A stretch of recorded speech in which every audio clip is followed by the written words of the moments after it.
والحیبۃ والثناء والقدرۃ والکبریاء وعلی آلہ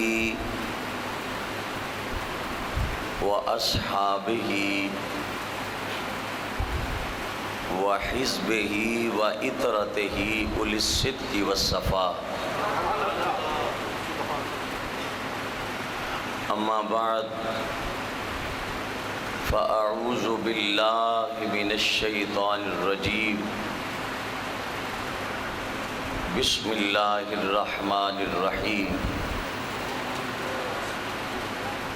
انما یرید اللہ لیذھب عنکم الرجس اہل البیت ویطہرکم تطہیرا صدق اللہ و صدق رسولہ النبی الکریم الامین الرؤوف الرحیم مولا صلی وسلم دائما ابدا علی حبیبک خیر الخلق کلہم هو الحبیب الذی ترجى شفاعته لكل حول من الأحوال مقتحم محمد سید الکونین والثقلین والفریقین من عرب ومن عجم منزہ عن شریق فی محاسنہ فجوہر الحسن فیہ غیر منقسم اللہ تعالیٰ کے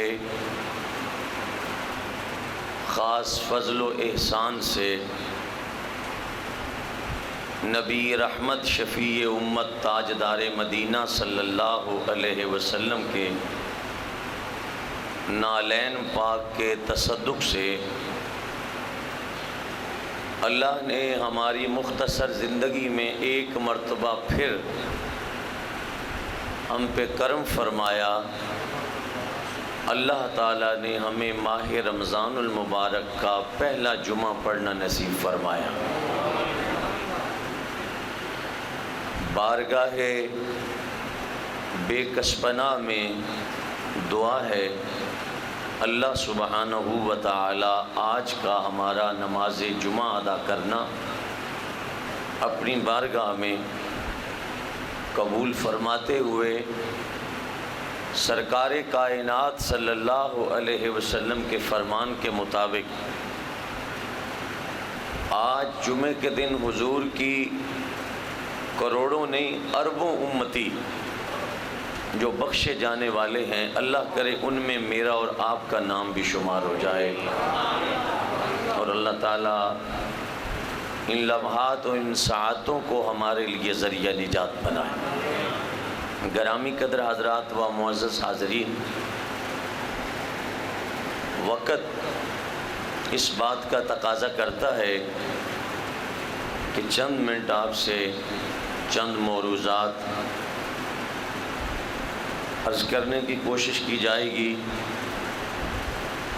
اللہ تعالیٰ نے قرآن کریم میں ارشاد فرمایا، انما یرید اللہ لیذھب عنکم الرجس۔ فرمانے رب العلا ہے کہ رب کی یہ مرضی ہے، رب یہ چاہتا ہے، اس کی منشا ہے۔ انما یرید اللہ لیذھب عنکم الرجس، اللہ یہ چاہتا ہے کہ نبی کے گھر والوں کے قریب بھی ناپاکی نہ آئے،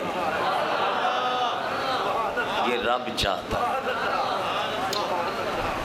قرآن شریف کی آیت کا ترجمہ اور آیت کے کچھ حصے کا ترجمہ میں نے آپ حضرات کے سامنے عرض کیا، پھر دوبارہ سماع کیجیے۔ اللہ کی یہ مرضی ہے، وہ یہ چاہتا ہے، اللہ کی یہ تمنا اور خواہش ہے کہ رسول اللہ کی اہل بیت حضور کے جو گھر والے ہیں ان کے قریب تک بھی انما یرید اللہ لیذھب عنکم الرجس، اللہ کی یہ مرضی ہے کہ ناپاکی ان کے قریب تک بھی نہ جائے۔ کن تک؟ اہل البیت، جو نبی کی اہل بیت ہے، رب چاہتا ہے کہ ناپاکی ان کے قریب تک نہ جائے۔ آپ حضرات کی میں بڑی مہربانی تصور کرتا ہوں، اس آیت کا ترجمہ ابھی بھی مکمل نہیں ہوا، آپ غور فرمائیں۔ رب کی چاہت یہ ہے، اللہ یہ چاہتا ہے، اس کی تمنا یہ ہے کہ اہل بیت نبوت جو رسول اللہ کے گھر والے ہیں ان کے قریب تک بھی نجاست اور ناپاکی نہ جائے۔ یا اللہ تیرا کچھ اور بھی ارادہ ہے؟ فرمایا ہاں، ایک تو ناپاکی ان کے قریب میں نہیں آنے دیتا، دوسرا وَيُطَهِّرَكُمْ تَطْهِيرًا، اللہ نے انہیں یوں پاک کر دیا ہے جیسے پاک کرنے کا حق ہے۔ فرمائیے سبحان اللہ۔ یہ مزاج قرآن شریف ہے، یہ قرآن کا مزاج ہے نبی کی گھر والوں کے متعلق۔ آپ ترجمے سے سمجھ گئے ہوگے کہ میں آپ کے سامنے آہ کر گناہ گار پرخطا سیاہکار، آپ نیک لوگوں کے سامنے اس عظیم ہستی کا ذکر خیر کرنے کی کوشش کر رہا ہوں جس کو رسول عربی صلی اللہ علیہ وسلم سونگا کرتے تھے، اور کسی نے پوچھا کہ چومتے بھی ہو اور سونگتے بھی ہو، وجہ کیا ہے؟ سرکار نے فرمایا میں فاطمہ کا سر اس لیے سونگتا ہوں کہ میری زہرا کے سر سے جنت کی خوشبو آتی ہے۔ مخدومہ کونین سیدۃ النساء العالمین سیدہ فاطمہ الزہرا رضی اللہ تعالی عنہا کا ذکر خیر کا کچھ حصہ آپ حضرات کے سامنے تلاوت کرنے کی سعادت حاصل کی ہے، اور اس پر ایک بات میں نے آپ کے سامنے عرض کرنی ہے، اسے غور سے سماع کیجیے۔ ہم اہل سنت ہیں، اور دوسرا ہمارا نام ہے اہل السنہ۔ بڑی توجہ طلب بات ہے، میں آپ کے سامنے عرض کر رہا ہوں، ہم ہیں اہل السنہ۔ رسول اللہ صلی اللہ علیہ وسلم کے گھر والوں کے بارے ہمارے نظریات یہ ہیں، ہمارے بزرگوں کی سوچ اور فکر یہ ہے کہ ہم رسول اللہ صلی اللہ علیہ وسلم کی ایک بیٹی کو نہیں مانتے، ہم سرکار کی ایک بیٹی کے قائل نہیں ہیں۔ اہل السنہ کا پاک مذہب یہ کہتا ہے کہ ہم حضور کی چاروں بیٹیوں کو سرکار کی بیٹیاں مانتے ہیں۔ سرکار کی چاروں بیٹیوں کو ماننا ہم عین ایمان سمجھتے ہیں، جزو ایمان نہیں، عین ایمان سمجھتے ہیں۔ خیال آتا ہے لوگوں کے ذہن میں کہ رسول اللہ صلی اللہ علیہ وسلم کی ایک ہی بیٹی تھی، سیدہ خاتون جنت، اور تین سرکار کی جو بیٹیاں حضرت رقیہ پاک، حضرت ام کلثوم، حضرت زینب پاک، سیدہ فاطمہ کی آڑ میں کچھ لوگ سرکار کی ایک بیٹی کو مانتے ہیں اور تین بیٹیوں کا انکار کرتے ہیں۔ اور وہ دلیل کیا پیش کرتے ہیں؟ میں آپ کے سامنے قرآن کی دوسری آیت پڑھ رہا ہوں، غور سے مسئلہ سنیے۔ وہ دلیل یہ دیتے ہیں کہ اگر نبی کریم صلی اللہ علیہ وسلم کی خاتون جنت بیٹی کے علاوہ کوئی بیٹیاں ہوتی تو جب عیسائیوں کے ساتھ نبی پاک نے مبالغہ کیا تو حضور کی تین بیٹیاں اس مبالغے میں نہیں تھیں، سرکار کی صرف ایک بیٹی تھی۔ اس سے وہ کہتے ہیں کہ قرآن سے دلیل ہے کہ رسول اللہ کی بیٹی فقط ایک ہے۔ اگر سرکار کی تین بیٹیاں اور ہوتی تو وہ بھی مبالغہ میں حضور کے ساتھ ہوتی۔ تو سرکار کے ساتھ تو صرف اکیلی سیدہ خاتون جنت تشریف لائی اور مولا کائنات اور امام حسن اور امام حسین پاک اور سرکار کائنات صلی اللہ علیہ وسلم خود تھے۔ یہ 5 نفوس قدسیہ مبالغہ میں تھے۔ یہ معترض اعتراض کرتا ہے اہل سنت پر کہ اس لیے ہم قرآن سے ثابت کرتے ہیں کہ رسول اللہ صلی اللہ علیہ وسلم کی ایک بیٹی تھی، 3 بیٹیاں نہ تھیں۔ تو آہ کر اس کا جواب آپ کے سامنے زبانی نہیں پیش کروں گا، میں زبانی بالکل نہیں پیش کروں گا۔ ہم بات دلیل قرآن سے ثابت کریں گے اور آپ کے سامنے ثابت کریں گے کہ نادانوں، تمہارا عقیدہ ایران سے آیا ہے، ہمارا عقیدہ مصطفیٰ کے روضہ طیبہ کو چھو ہے۔ آپ زور سے فرمائیے سبحان اللہ۔ یہ بڑا مسئلہ ہے جو میں آپ کے سامنے پیش کر رہا ہوں۔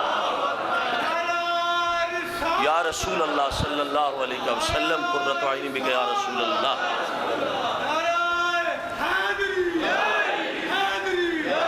طوالت کی طرف میں نہیں جا رہا، بالکل طوالت کی طرف نہیں جا رہا ہوں، میں ٹو دی پوائنٹ بس یہ مسئلہ عرض کر کے نماز جمعہ کا وقت ہو رہا ہے۔ اس مسئلے کو میں آپ کو رسول اللہ کی عزت کی قسم دیتا ہوں، اس مسئلے کو غور سے سنیے۔ یہ مسئلہ آپ سنو گے نہیں تو بہت سارے ہمارے نوجوان، بہت سارے ہمارے وہ لوگ جو دین سے ناواقف ہیں، قرآن اور حدیث سے ناواقف ہیں، وہ اغیار کی باتوں میں آ کر رسول اللہ کی 3 بیٹیوں کے منکر ہو چکے ہیں۔ اور اس لیے اس مسئلے پر بڑی توجہ کی ضرورت ہے آج۔ پاگلو، تم کہتے ہو کہ رسول اللہ کی ایک بیٹی تھی، یہ قرآن سے ثابت ہے، اور قرآن پکار کے کہہ رہا ہے کہ حضور کی ایک بیٹی نہیں، رسول اللہ کی 4 بیٹیاں ہیں۔ اس طرح آہستہ سبحان اللہ میں تو اتنا بڑا مسئلہ بیان نہیں ہوتا۔ مسئلہ بڑا بیان ہو رہا ہے نا، تو آہستہ سبحان اللہ بھی سبحان اللہ ہی ہے، مگر یہ مسئلہ اونچا ہے۔ توجہ سے سنیے، مجھے ایک رافضی کہنے لگا کہ اگر آپ نبی پاک کی 4 بیٹیاں قرآن سے ثابت کر دو نا تو ہم آپ کے عقیدے کو اپنا لیں گے۔ میں نے کہا تیرے جیسے پلید کی ضرورت نہیں ہے، اس عقیدے میں معین الدین جیسے پاک لوگ موجود ہیں۔ تیرے جیسے پلید کی ضرورت نہیں ہے، اس عقیدے میں داتا جیسا عظیم مرد مجاہد موجود ہے۔ ہاں، تیرے جیسے ناپاک ارادوں والوں کی اہل سنت کی صفوں میں ضرورت نہیں ہے۔ ہم 4 سرکار کی بیٹیاں تیرے لیے ثابت نہیں کرنا چاہتے، ہم اپنے سنی جوانوں کا ایمان بچانے کے لیے قرآن کی نص سے ثابت کریں گے کہ رسول اللہ صلی اللہ علیہ وسلم کی حدیث سے بھی نہیں، قرآن سے ثابت ہوگا کہ جس طرح نبی پاک کی ازواج کی تعداد کو سنی مانتا ہے، اسی طرح حضور کی بیٹیوں کی تعداد کو بھی سنی۔ ہاتھ اٹھا کے کہیے دیوانوں کی طرح سبحان اللہ، پھر زور سے کہیے سبحان اللہ۔ اچھا مجھے آپ یہ بتائیں، ایک مسئلہ آپ نے بتانا ہے، پھر میں آپ کو دوسری بات عرض کروں گا، اور آپ کو قسم ہے نبی پاک کی بیٹیوں کی، یہ مسئلہ زور سے بتانا ہے۔ جب نماز کا مسئلہ قرآن سے ثابت ہو جائے کہ نماز مومنوں پر فرض ہے، تو پھر نماز فرض ہو جائے قرآن سے، تو قرآن 750 مرتبہ کہے کہ نماز تم پہ لازم ہے، تو پھر اس نماز کے مسئلے کو کہ فرض ہے کہ نہیں، یہ حدیث سے بھی تلاش کرنا پڑے گا۔ اللہ آپ کو سلامت رکھے، قیامت تک سلامت رہو۔ میں دوبارہ آپ سے پھر عرض کرتا ہوں، اس کا جواب آپ نے جس طرح دینا تھا نہیں دے پائے۔ روزہ رکھنا قرآن سے ثابت ہے، تو اب اس کی دلیل حدیث سے بھی تلاش کرنا پڑے گی کہ روزہ کب فرض ہے، کیسے فرض ہے، روزہ ہے کہ بھی نہیں۔ جب قرآن کی نص ہے، نص سے ثابت ہو رہا ہے کہ روزہ ایمان والوں پر فرض ہے، تو اس کے لیے بخاری تلاش کرنا کیسا ہے بھائی؟ اس کے لیے مشکات شریف میں تلاش کرنے کی کیا ضرورت ہے؟ ہائے ہائے ہائے ہائے، اس میں ابو داؤد شریف میں تلاش کرنا کیسا ہے جب قرآن بتا رہا ہے کہ نماز تم پر روزہ اور صاحب استطاعت پر حج فرض ہے۔ تو پھر حدیث پاک کو کیوں ڈھونڈ رہے ہو؟ حدیث پاک کی اب ضرورت نہیں ہے، قرآن کی نص سے مسئلہ ثابت ہو رہا ہے۔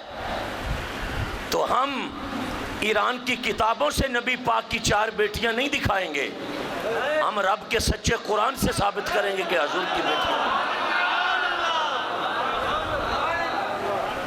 یہ میں مسئلہ بیان کرنا اتنا ضروری سمجھ رہا ہوں، خدا کی قسم ہے جتنی نماز پڑھنا ضروری ہے اتنا یہ مسئلہ سننا ضروری ہے۔ میں رب کی قسم اٹھا کے کہہ رہا ہوں، اتنا ضروری ہے مسئلہ۔ آپ اسے سمجھ رہے ہو کہ یہ شاید اتنا ضروری نہیں ہے، یہ اتنا ضروری مسئلہ ہے جو میں آپ کی خدمت میں پیش کر رہا ہوں۔ بڑی توجہ سے سننا۔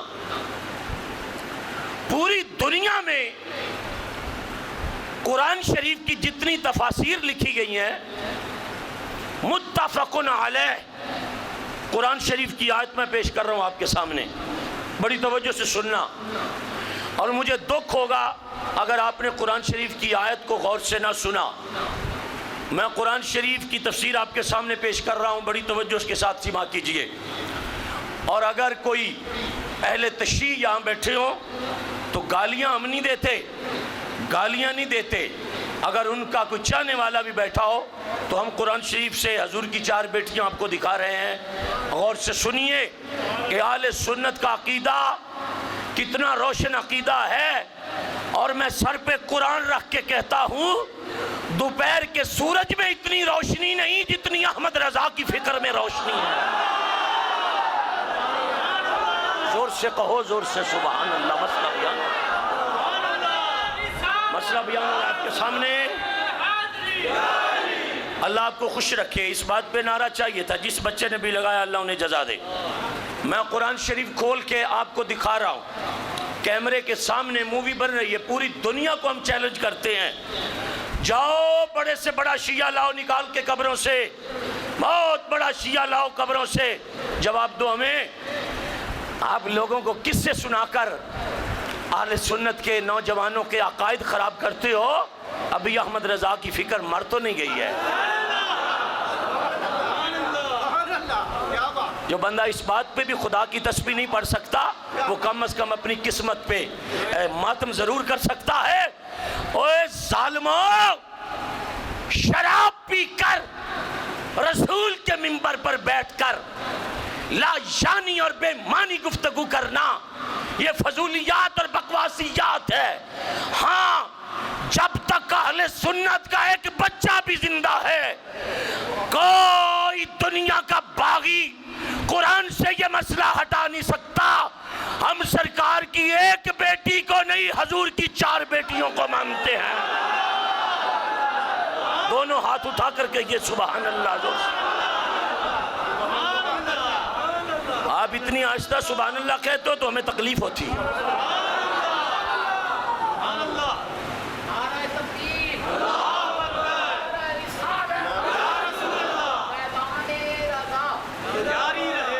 توجہ سے مسئلہ سنیے۔